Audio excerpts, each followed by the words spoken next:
ไปแป๊บเดียวซั่นจนเที่ยงมาฮอดแล้วจ้ะมาฮอดแล้วก็นี่ล่ะมาคุยกับพี่กับน้องนี่ล่ะ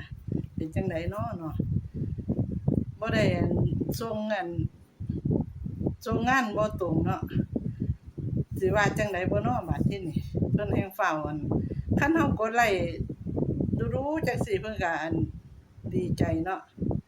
แต่ว่าเฮาบ่ได้กดเฮาบ่ได้มีปฏิสัมพันธ์บ่ได้ส่งข่าว1 2 3ชั่วโมงจักชั่วโมง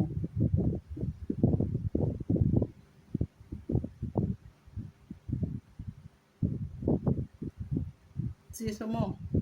ไป4ชั่วโมงก็กลับมาก็ฟ้าวมาคุยกับพี่กับน้องฟ้าวมาคุยมาฮอดแล้วค่ะมาฮอดแล้วเอ้าตามนี้ล่ะค่ะ